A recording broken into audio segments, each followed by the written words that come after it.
Et l'invité ce matin, Alexis Corbière, député La France Insoumise de Seine-Saint-Denis et vice-président du groupe LFI à l'Assemblée nationale. Bonjour Alexis Corbière. Bonjour Benjamin Glaise. On a une pensée pour Patrick Roger. Oui, effectivement, on le salue en tout cas. Soyez le bienvenu sur Sud Radio, Alexis Merci. Corbière. Les Gilets jaunes vont-ils faire leur retour? La réforme du lycée professionnel qui ne passe pas. On va en parler avec vous. On va parler aussi de la fugue de migrants mineurs de l'Ocean Viking, les suites du feuilleton Boyard Hanouna. On va revenir effectivement sur toutes ces questions dans les prochaines minutes. Mais d'abord, J-2, donc avant le début de cette Coupe du Monde au Qatar. Emmanuel Macron s'est prononcé hier contre son boycott. Il se rendra sur place, dit-il, si les Bleus atteignent les demi-finales. Elle vous met en colère, cette décision? Quelle hypocrisie de la part du président de la République. Il a osé dire, il ne faut pas mélanger le sport et la politique. Mais je rappelle que ne serait-ce que la Fédération de Russie n'a pas pu envoyer son équipe pour des raisons politiques parce qu'il y avait une guerre. Donc on a trouvé ça normal. Il y a des moments où la politique et le sport se mélangent. Ce dont on parle, c'est d'une Coupe du Monde. Et moi, j'appelle au boycott diplomatique, c'est-à-dire que Emmanuel Macron, la ministre des Sports, aucun représentant du gouvernement français n'y aille. Déjà, ça commence par là. Je rappelle, je l'ai déjà dit, que l'équipe de France de foot n'a pas besoin d'Emmanuel Macron pour marquer et pour jouer. Par contre, les droits de l'homme, ils ont besoin de la France pour se faire entendre. Et là, on est dans une Coupe du Monde de toutes les aberrations sociales, écologiques, démocratiques. Les enjeux sont colossaux. Je rappelle pour ceux qui l'auraient oublié, quand en 1998, la France organisait la Coupe du Monde de foot, c'était 1,9 milliard d'euros d'investissement. Ouais, c'est ça. Quand la Russie a fait la Coupe du Monde de foot, on a dit c'est beaucoup, c'était 9 milliards. Là, le Qatar, c'est 187 milliards. Donc c'est colossal. On est sur une autre échelle, avec un pays où les droits fondamentaux ne sont pas respectés. Il n'y a pas de parti politique, il n'y a pas de syndicat. Il y a, sans aucun doute, c'est un journaliste anglais qui l'a dit, peut-être 6500 personnes qui ont perdu la vie, 12 heures de travail par jour, 7 jours sur 7, par plus de 40 degrés, etc., etc. Et on a en plus des droits fondamentaux, ça a été rappelé par votre chroniqueur avant, les droits des femmes qui sont pas respectés, elles ont besoin d'un tuteur, les droits des homosexuels, il faut pas trop se montrer, des hôtels même vous acceptent pas, etc. Qu'est-ce que politiquement on affiche qui en parlait tout à l'heure. Le chef de l'État estime, lui, que l'organisation de ce mondial au Qatar a quand même pu faire bouger certaines lignes, d'une certaine manière. Notamment que l'Émirat puisse lancer un certain nombre de réformes sur le droit du travail, les droits humains. Ce qui a fait bouger certaines lignes, c'est qu'il y a eu des protestations internationales menées par des ONG, notamment, je voudrais les citer, Amnesty International, Human Rights Watch, et l'Organisation internationale du travail qui a été saisie. Non, parce que c'était un tel scandale qu'au bout d'un moment, ils ont bougé. Mais qu'est-ce que c'est que cette histoire? Pourquoi on a choisi le pays qui est le plus mal classé au niveau des droits de l'homme? Un pays où le football n'existait pas. Il a fallu construire les stades totalement. Il n'y a aucune tradition footballistique. Mais je veux dire, pourquoi choisir un pays qui est la moitié de la Bretagne, 300 000 habitants, il y a 2,5 millions de personnes qui vivent là-bas, c'est une monarchie réactionnaire, conservatrice, qui veut utiliser la Coupe du Monde pour faire de la géopolitique, il y a du business qui est derrière ça, il y a des grands groupes français qui sont allés construire des métros, c'est du pognon. Et en plus, ce que nous dit aujourd'hui la presse, c'est qu'il y a un ancien président de la République, Nicolas Sarkozy, qui serait intervenu particulièrement pour que le Qatar obtienne la Coupe du Monde. Par ailleurs, le Qatar, qui serait même, selon la presse, aurait financé l'intervention militaire française en Libye, peut-être pour obtenir aussi des avantages sur certaines énergies. Donc c'est de la géopolitique, ça n'est que de la politique et c'est scandaleux sur le plan politique. Michel Platini, avant d'être convaincu par Sarkozy, avait dit c'est loufoque de faire une Coupe du Monde au Qatar, c'est loufoque. On va le faire là-bas, ça n'a aucune raison, si ce n'est que pendant un mois, on dit regardez comme c'est bien et que le Qatar occupe une place plus importante d'un point de vue, je le répète, au niveau international. Mais moi je veux pas, je veux casser la vitrine. Alors vous savez, il y a beaucoup de lobbyistes, y compris peut-être à vous qui vous ont approché, moi qui m'ont approché, monsieur Corbière, mais non, j'ai reçu des messages. Il y a le prince qui vient à Paris, aller le rencontrer, pourquoi pas aller sur place, etc. Je connais la capacité de corruption et la diplomatie Rolex du Qatar. Et moi je dis toute une série de gens aujourd'hui qui ne voient rien à redire, sont peut-être sous l'influence. Et moi, la France, c'est-à-dire que vous avez subi des pressions, on a essayé de vous influencer. Des messages amicaux, le prince est à Paris, pourquoi vous ne viendriez pas le voir, venez lui parler. On m'explique même que sur place, si j'y vais, compte tenu des positions que vous avez prises finalement. Parce que dernièrement, je suis notamment intervenu aussi à l'Assemblée nationale, parce qu'avec les Insoumis, nous pensons vive le sport, mais que le sport ne doit pas devenir cette variable au moment donné d'intérêt économique. Donc il faut dénoncer cette Coupe du Monde. Moi j'appelle, une fois de plus, les joueurs, ils vont y aller, je ne me cache pas derrière les joueurs. Par ailleurs, ils pourraient dire des choses plus intelligentes que ce qu'a dit, ça a été cité encore tout à l'heure. Bon, c'est un peu minable. Il y a des moments quand même, moi je suis fier du sport et des sportifs quand ils prennent des positions, et c'est déjà arrivé à travers l'histoire. Ils ont promis en tout cas d'aider financièrement des ONG. Je termine là-dessus parce que j'allais l'oublier. Qui luttent en faveur des droits humains. Non, et là je suis en colère. Avec 120 députés français et toute une série, nous avons réclamé qu'il y ait un fonds d'indemnisation qui soit mis en place au moins par la FIFA, de 440 millions, pour qu'au moins les familles des ouvriers népalais, bangladais, etc., qui ont trouvé la mort, soient dédommagées. La FIFA nous l'a refusé. La FIFA, ils vont encaisser 6 milliards au moins d'euros de recettes uniquement pour les droits télé. Il pourrait en consacrer 440 millions pour que les ouvriers, vous savez, ceux qui sont morts pour comment les stades existent. Là, ils nous l'ont refusé. J'ai rencontré la ministre des Sports parce que, je vous le répète, 120 députés de tous bords politiques français. Il y avait notamment le président de la commission des lois, M. Sacha Houillet, qui est proche d'Emmanuel Macron, etc. Je les cite pas tous. La ministre a dit, OK, je comprends le message, je vais rencontrer la secrétaire générale de la FIFA demain. Et le retour que nous avons eu, c'est que la FIFA dit non. Elle dit seulement la FIFA, on verra l'héritage qui restera après. C'est-à-dire qu'une fois que les spotlights seront terminés, qu'il y aura plus cette attention médiatique, on croit qu'on va obtenir ce qu'on n'a pas obtenu quand c'est-à-dire tous les que le Qatar a phagocyté la FIFA, que le Qatar a trop de pouvoir aujourd'hui sur la France. Sa propre famille vit au Qatar. Monsieur, comment il s'appelle? Infantino, ouais. Infantino. Sa famille vit au Qatar. Pour vous dire le degré aujourd'hui qu'il y a de lien entre le Qatar et le sport et le foot international. C'est une chose pour la France aussi. Écoutez, le PSG appartient au Qatar. Il semblerait, moi j'y mets jamais les pieds, que les loges au Parc des Princes soient devenues un haut lieu de rencontre où il est de bon ton entre des hommes politiques, des hommes d'affaires. Le Qatar a une influence. Bon, moi je dis c'est une monarchie réactionnaire, conservatrice, qui respecte même pas les droits de l'homme. Voilà. Et je ne les veux pas dans la vie économique. Je ne les veux pas dans la vie politique. Et cette Coupe du Monde, c'est la vitrine de ça, le paravent de ça. C'est pour ça qu'elle est scandaleuse. Aberration écologique. Ça va émettre 6 à 7 millions de tonnes de CO2. Il y aura des vols toutes les 10 minutes. Ils ont même pas de quoi accueillir les supporters. Ils les font venir en avion. Toutes les 10 minutes, il y aura des vols. Alors à la fois, là, vous avez la COP27, le cœur sur la main. Il faut effectivement intervenir, soi-disant, pour changer le climat. Et on est aujourd'hui, toutes les prévisions qui avaient été proposées, notamment à l'occasion de la COP21, etc., tout ça vole un éclat pour ce choix absurde, qui n'est qu'un choix de corruption, je le dis à ce micro, de corruption. La FIFA n'a accordé le Qatar, mais bien entendu, à la fois la FIFA, a acheté totalement. La France aussi. Mais bien sûr. La France aussi. Je pense, oui, Nicolas Sarkozy est intervenu, pas pour des raisons sportives, mais pour des raisons économiques. Des gens ont changé d'opinion pour des raisons financières. Voilà. Donc, au bout d'un moment, c'est pour ça que je crois que nous, qu'est-ce qui nous reste, les citoyens français? Moi, je culpabilise pas les gens, ils feront ce qu'ils veulent, mais au moins qu'on le regarde les yeux ouverts, qu'on proteste tous. Et surtout, c'est quoi l'idée? C'est là qu'on proteste, et que les prochains et grands événements sportifs, que ça s'arrête un peu.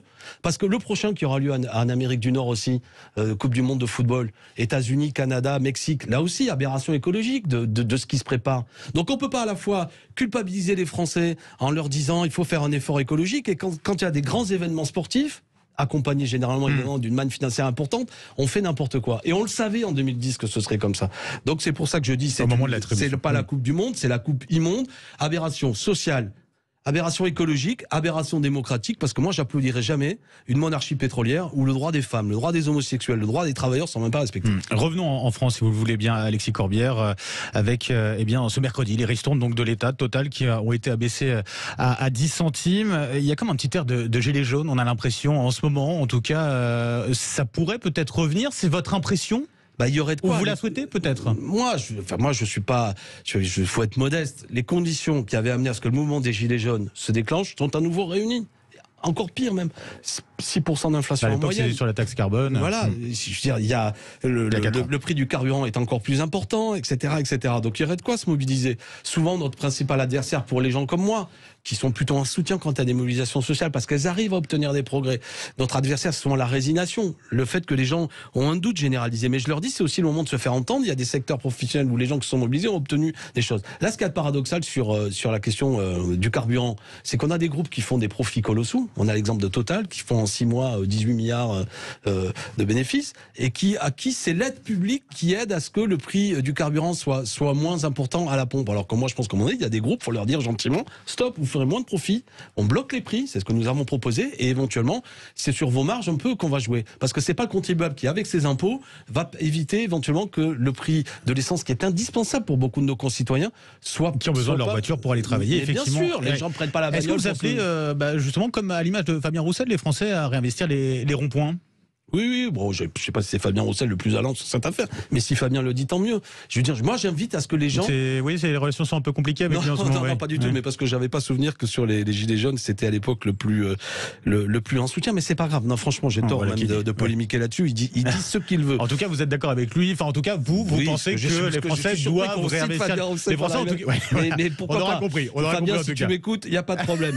Mais ce que je veux dire par là, c'est que Moi, je pense qu'en démocratie, moi, je suis parlementaire, je suis pour les élections, je suis pour la démocratie, je suis un démocrate. Mais la démocratie est plus riche encore quand il y a des moments aussi de mobilisation sociale. Tout ce qui participe au fait que la question sociale revienne sur le devant. Et celui qui vous parle, par exemple, va proposer la semaine prochaine, à l'occasion de ce qu'on appelle une niche parlementaire, proposer une proposition pour que le SMIC passe à 1 600 €, parce que je pense que le SMIC, il y a écrit salaire minimum, ne permet pas de vivre dignement dans ce pays. Aujourd'hui, il est un peu au-dessus de 1 300 €. Voilà, il faut parler de la question sociale. Là, le gouvernement préfère le dividende salarié là-dessus, plutôt que la hausse du SMIC. Premièrement, ça concerne une minorité de salariés en vérité qui sont impactés par les dispositifs gouvernementaux. Pas tous. L'avantage quand vous augmentez le SMIC, c'est que d'un seul coup, ça oblige à revoir toutes les grilles salariales. Non seulement il y a 2 millions de gens qui vivent au SMIC, mais en plus tout, parce qu'il faut que ça redevienne une grille salariale qui tient compte de cette augmentation. Et puis, paradoxalement, il y a des dispositifs aujourd'hui quand on me dit oui, mais quand on touche le SMIC, on est aidé par, à côté, il y a la prime d'activité. Mais moi, ça me choque que le travail ne permet pas à un travailleur de vivre dignement et qu'il faut des dispositifs publics pour qu'il ait un peu de dignité. Certains pourraient dire c'est un peu paradoxal, un homme comme moi, mais moi je suis pas pour que il y ait une économie administrée avec de l'argent public qui fait en sorte que les salaires qui sont donnés ne permettent pas à des gens de vivre dignement. Donc c'est le travail qui doit payer. Le travail doit bien payer. Et on aide à ce moment-là, ce que vous dites, les TPE, les PME, justement pour... Alors comment je fais justement, parce qu'il y a une vraie question. Ça peut intéresser aussi nos auditeurs. Dans ce que je propose, c'est qu'il y ait une caisse de solidarité en fait de péréquation. Les grands groupes qui ont des recettes de plus de 750 millions d'euros cotisent à un fonds pour aider les TPE, PME à mettre en place cette augmentation du SMIC. Parce que souvent déjà, vous avez des entreprises sous-traitantes où se concentre le SMIC qui bossent pour des grands groupes. Les grands groupes s'en lavent les mains, donc ils doivent y participer. Donc ça aiderait à mettre en place. Vous savez, l'augmentation du SMIC, on le considère à la louche autour, ce serait 20 milliards d'euros. On peut dire, c'est beaucoup, mais j'invite les choses à mettre en perspective. Là, ce que propose le gouvernement, c'est encore de baisser et de supprimer la CVAE, c'est la contribution sur la valeur ajoutée sur les entreprises. Ça fera 10 milliards d'euros dans les caisses, d'un moins dans les caisses de l'État. Bon, donc vous voyez, on est presque à la moitié de l'augmentation du SMIC si on mettait pas ça en place. De la même façon, chaque année, pour donner des grands chiffres, il y a 157 milliards d'euros de baisse de cotisation pour les entreprises qui ne sont jamais conditionnées à des questions écologiques ou sociales. Donc on pourrait conditionner toutes ces baisses de cotisation, vous voyez, à ce qu'au moins le salaire minimum soit relevé. Donc tout ça est vertueux. Vous savez, le petit commerçant, le coiffeur, l'épicier, qu'est-ce qu'il a besoin? Que les gens aient du pouvoir d'achat. Les gens, ils vont consommer davantage. Donc c'est vertueux. Mais sur la question du pouvoir d'achat, la consommation populaire. Vous souhaitiez faire une nouvelle marge justement contre la vie chère. Il paraît que c'est un peu difficile en ce moment de s'entendre avec les syndicats et avec les autres partis à gauche. Vous avez du mal à vous rassembler là-dessus? On va se revoir début décembre. Vous en êtes où? Non mais disons, je vais me parler cash. Je veux dire, nous, pour ce qui est de la France insoumise, on trouve que la manifestation qu'on a fait il y a quelques semaines était un succès. On est pour qu'on en fasse une autre très prochainement. On n'était pas au niveau des Gilets jaunes ou du mouvement des Gilets jaunes. Certains de nos amis, il y a une discussion, je vais vous dire, qui est reliée aussi au fait que le gouvernement est en train, et il l'a dit, de vouloir mettre en place une réforme des retraites que je considère comme étant une contre-réforme, dont l'objectif, le président de la République l'a dit, c'est de faire travailler les Français plus longtemps, ce qui serait une gigantesque régression sociale. Donc la discussion que nous avons aussi, c'est de trouver le meilleur moment, peut-être en fonction du calendrier gouvernemental, pour faire une manifestation qui s'appuierait sur cette offensive gouvernementale. Vous me suivez, donc pour l'instant on n'a pas de date. Moi je forme le vœu qu'on vous allez vous revoir, en tout cas début décembre, c'est ça? Mais il y a de quoi manifester aujourd'hui plus que jamais. Un mot sur la réforme du lycée professionnel, avec cette réforme qui permettra des périodes de stage plus longues, ça veut dire que... Régression totale. Moi je suis prof de lycée professionnel, c'est mon métier. Pour ceux qui écoutent, je suis ce qu'on appelle PLP, prof de lycée pro, lettres histoire. C'est mon métier depuis 1995 avant d'être député. La formation publique professionnelle, c'est une formation de qualité qui concerne la moitié d'une classe d'âge. Nous avons besoin de salariés qui sont qualifiés, bac pro, voire qualification au-dessus. La particularité française, c'est que nous arrivons à faire ce que les jeunes obtiennent les diplômes, parce que dans le cadre des lycées professionnels, il y a une meilleure taux de réussite que dans les CFA, l'apprentissage, où on passe plus de temps à l'entreprise. La réforme, alors ils sont assez hésitants, mais qui est proposée actuellement par le gouvernement, s'il va jusqu'au bout de ce qu'ils ont déclaré, c'est d'augmenter encore plus la période de stage en entreprise. Là aussi, je vais être cash avec vous. Pour être un prof qui a fait beaucoup de visites en entreprise, souvent les patrons, ce qu'ils nous disent, j'ai pris votre gamin, votre élève, mais je sais pas trop quoi en faire, parce que on n'a pas toujours le tuteur de stage. Le gamin, il perd son temps, et dans l'entreprise, on perd son temps. Par contre, en lycée pro, bien sûr, il y a déjà des périodes de stage, mais il y a de la formation publique de qualité, de la culture générale de qualité. Vous savez, un salarié, c'est pas parce qu'il est technicien qu'il doit rien connaître en histoire, qu'il doit rien connaître en maths, qu'il doit être un bourrin et un ignorant en biologie ou etc. C'est tout l'inverse. Donc on a tout à gagner à avoir le lycée professionnel, l'enseignement professionnel français, qui a une particularité, qui soit défendu. Eux, ils veulent faire des économies. À tel point même, ça prend des formes très concrètes en région parisienne. Et juste après votre émission, j'irai les voir. Ils sont en train de fermer des lycées professionnels, notamment à Paris, uniquement parce qu'ils veulent récupérer les locaux et faire des opérations immobilières. Moi, je suis pas d'accord. Vive l'enseignement professionnel. Vive la classe ouvrière qualifiée, diplômée, qui a une capacité de culture générale qui peut, y compris dans la vie, évoluer. Et tout ce qui ramène à ce que uniquement c'est au niveau de grandes périodes de stage à l'entreprise est une méconnaissance en réalité des besoins. Venons-en à l'Ocean Viking, la polémique qui rebondit avec la fugue de 26 des 44 migrants mineurs qui ont réussi à fuir leur structure d'accueil. C'est un fiasco pour le gouvernement ou pas, Alexis Corbière? Tout ça, c'est triste sur le plan humain. Parce que moi, je pense que ces jeunes, au moins, il fallait déjà les protéger au niveau santé, etc. Ils font le choix de partir. C'est un démenti aussi, de ce que je comprends, que les gens ne sont pas venus en France pour profiter des allocs. Leur sujet, c'était rejoindre leur famille. J'ai écouté ce que disent les responsables, je crois que c'était même des Érythréens à votre micro, les gens disent de la famille manifestant, on dit en Suède, en Allemagne. Ouais. Donc les gens sont prêts à risquer leur vie à 14-15 ans pour rejoindre la famille. Ça doit donc nous interroger à ce que notre devoir de solidarité, quel que soit ce qu'on pense sur l'immigration. Moi, je suis sûr, il y a des gens qui nous écoutent, ils votent peut-être pour Madame Le Pen parce qu'ils pensent qu'il y a trop d'immigration. Très bien, c'est un désaccord avec moi. Mais je suis sûr qu'au fond d'eux, ils sont pas pour que les gens meurent en mer. Ils sont pas d'accord pour que chaque année, il y ait 2000 personnes qui meurent noyées. Et ils comprennent bien que des gens qui fuient leur pays, c'est aussi parce que l'économie des pays d'origine a été fichue en l'air, que les changements climatiques ont forcé des gens à partir, qu'il y a des dictatures qui forcent les gens à partir. Donc si on veut qu'il n'y ait pas ces gens qui risquent leur vie et qui partent, il faut aussi créer les conditions que les gens ne partent pas de leur pays. Une dernière question, sujet plus léger. Réponse, oui ou non, sur les suites du feuilleton Hanouna Boyard, l'ARCOM, donc l'ex-CSA qui a lancé une procédure de sanction envers la chaîne C8. Est-ce qu'il faut boycotter ou pas du côté de la France Insoumise? Vous étiez souvent l'émission d'Hanouna TPMP. Mais il n'a jamais été question. Il y a un public qui écoute Sud Radio et je lui parle et je le salue, je lui souhaite une bonne journée. Il y a un public qui va sur C8, je lui parle, quel que soit après ce que je peux penser des choix éditoriaux, mais c'est pas mon sujet, vous m'invitez, je m'exprime. Donc il faut juste garantir que C8 fasse la même chose. Il est hors de question d'insulter un député. Et donc Cyril Hanouna a eu tort de parler comme ça à mon ami Louis Boyard. On ne dit pas à un député t'es une merde, je sais pas quoi, ça n'a pas de sens. Même Hanouna a reconnu, me semble-t-il, il a dit qu'il regrettait ça. Mais vous continuerez à parler. Mais après, ce qui est intéressant, c'est qu'on doit pouvoir critiquer M. Bolloré. Et le sujet, c'est la concentration de 90% des médias entre les mains de 8-9 milliardaires. C'est un vrai sujet. Mais je vois pas pourquoi les Insoumis seraient plus entendus sur ces chaînes et sur ces télés, parce qu'il y a un public populaire qui les regarde et qui doit entendre nos idées. Merci à vous, Alexis Corbière, député LFI de Seine-Saint-Denis, vice-président du groupe France Insoumise à l'Assemblée nationale. Merci.